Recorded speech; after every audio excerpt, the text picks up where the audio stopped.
महिलाओं के प्रति आरएसएस और बीजेपी की सोच उन्हें घर और रसोई तक सीमित रखने की है, जबकि हमारा मानना है कि महिलाओं की हर क्षेत्र में मौजूदगी और भागीदारी होनी चाहिए और वो जो करना चाहती हैं उन्हें करने देना चाहिए।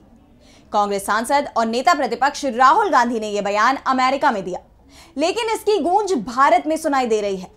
आरएसएस, जो अभी तक अपने ऊपर उठने वाले सवालों का जवाब नहीं देता था, अब वो राहुल गांधी के उठाए हर मुद्दे पर बोलने को मजबूर हो गया है। आरएसएस के प्रवक्ता ही नहीं, बल्कि संघ चीफ मोहन भागवत को भी सफाई देने के लिए आगे आना पड़ रहा है। लेकिन संघ प्रमुख अपने ही बयानों को लेकर बुरी तरह से फंस गए हैं। राहुल ने संघ की सच्चाई सामने रख दी है और इसी पर हम अपनी स्पेशल रिपोर्ट में करेंगे बात। नमस्कार, मैं आराधना। तो बात अपने ही बयानों में घिरे संघ प्रमुख मोहन भागवत की। राहुल ने अमेरिका में अपने संबोधन में आरएसएस की मानसिकता को महिला विरोधी करार दिया, तो अब आरएसएस चीफ मोहन भागवत ने इस पर सफाई दी है। भागवत महिलाओं की बहु राज्य सहकारी समिति द्वारा आयोजित एक कार्यक्रम में पहुंचे थे। यहां उन्होंने कहा कि महिलाएं वो सब काम कर सकती हैं जो पुरुष कर सकते हैं। महिलाएं वो काम भी कर सकती हैं जो पुरुष नहीं कर सकते। भारत में महिलाएं सिर्फ अपने बारे में नहीं सोचती, उनमें मातृ प्रेम का गुण अंतर्निहित है और इसलिए वो सभी के कल्याण के बारे में सोचती हैं। अपने इस भाषण में भागवत ने दो शब्दों पर ज्यादा जोर दिया। वो शब्द है महिला मुक्ति। भागवत ने कहा कि कई लोगों को महिला मुक्ति की भाषा गलत लगती है, लेकिन महिलाओं को वो सब करने की आजादी दी जाए जो वे करना चाहती हैं, तो हर कोई अपने आप मुक्त हो जाएगा। भागवत के इस बयान को सीधे तौर पर राहुल के अमेरिका वाले स्टेटमेंट पर संघ की सफाई मानी जा रही है।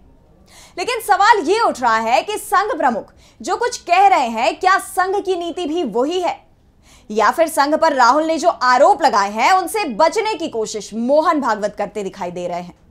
क्योंकि संघ प्रमुख हो या फिर संघ से जुड़े दूसरे नेता, उन्होंने महिलाओं की स्वतंत्रता पर हमेशा ही हमला किया है।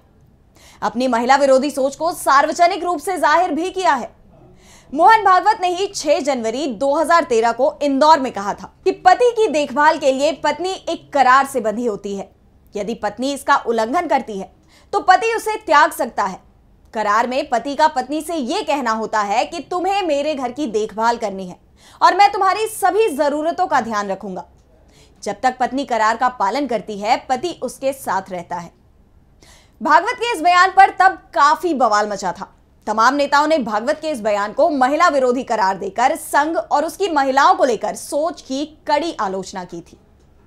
आरजेडी प्रमुख लालू यादव ने भागवत के इसी बयान पर कहा था कि संघ प्रमुख अपना मानसिक संतुलन खो चुके हैं।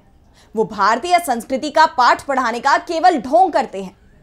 लेकिन भागवत तब भी अपने बयान पर कायम रहे और इसके बाद आरएसएस के प्रमुख नेता मनमोहन वैद्य ने दिल्ली में 13 अक्टूबर 2017 को महिलाओं को लेकर कहा कि शाखा में खेलों के जरिए राष्ट्र निर्माण का कार्य होता है। इनकी रचना ऐसी है कि शाखाओं में पुरुष और सेविका समिति में महिलाओं की अलग अलग हिस्सेदारी होती है। शाखा में एक खेल होता है, किला किसका है।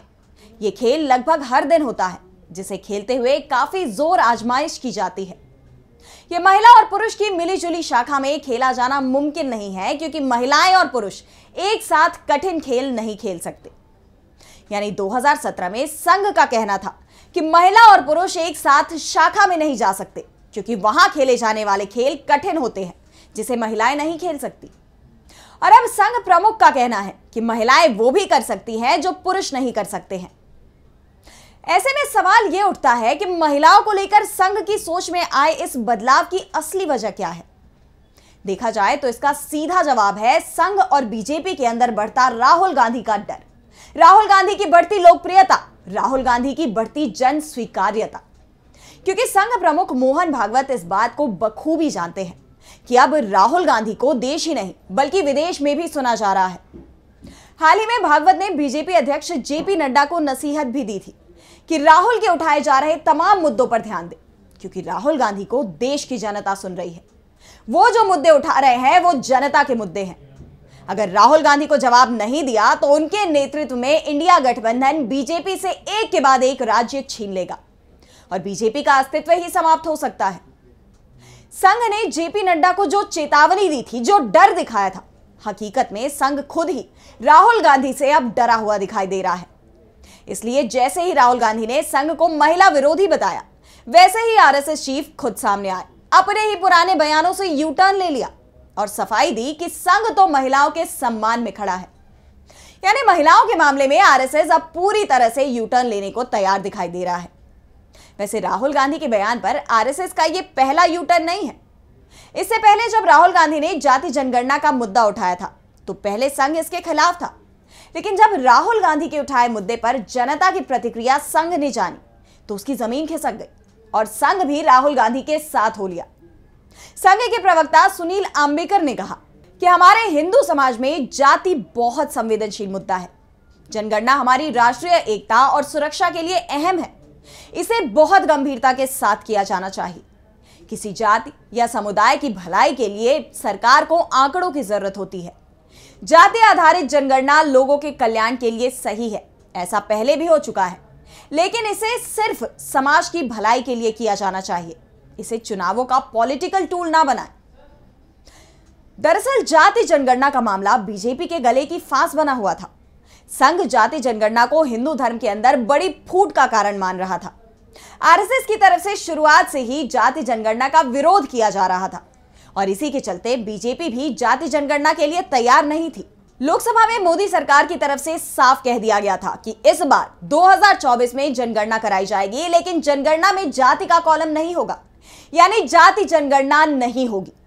लेकिन अब साफ दिखाई दे रहा है कि संघ के बाद बीजेपी भी राहुल गांधी के दबाव में इस मुद्दे पर यू टर्न लेने वाली है।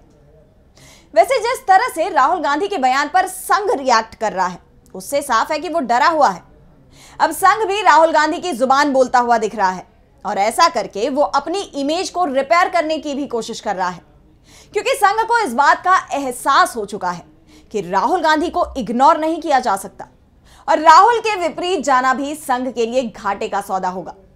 इसलिए संघ की तरफ से इस तरह के बयान सामने आ रहे हैं। लेकिन संघ का महिलाओं पर इस यू टर्न को लेकर प्रमुख तौर पर दो सवाल खड़े होते हैं। पहला ये कि क्या संघ सचमुच महिलाओं के सशक्तिकरण का समर्थन करता है या नहीं, या फिर वो सिर्फ महिलाओं को लेकर अपनी खराब इमेज को सही करने और राजनीतिक फायदे के लिए इस तरह के बयान दे रहा है। और दूसरा सवाल यह है कि अगर संघ को सचमुच ही महिलाओं की बराबरी की बात करनी है तो उसे इसकी पहल संघ से ही करनी चाहिए। आरएसएस को अपने संगठन के शीर्ष पदों पर किसी महिला को मौका देकर एक मिसाल पेश करनी चाहिए। और अगर संघ ऐसा करने के लिए ओपन नहीं है तो फिर उसे महिलाओं की बराबरी के समर्थन में बयान देने का भी काम नहीं करना चाहिए। तो आज की हमारी स्पेशल रिपोर्ट में इतना ही। अगर आपको ये रिपोर्ट पसंद आई तो वीडियो को लाइक करना ना भूलें और चैनल को सब्सक्राइब कर लें। नमस्कार।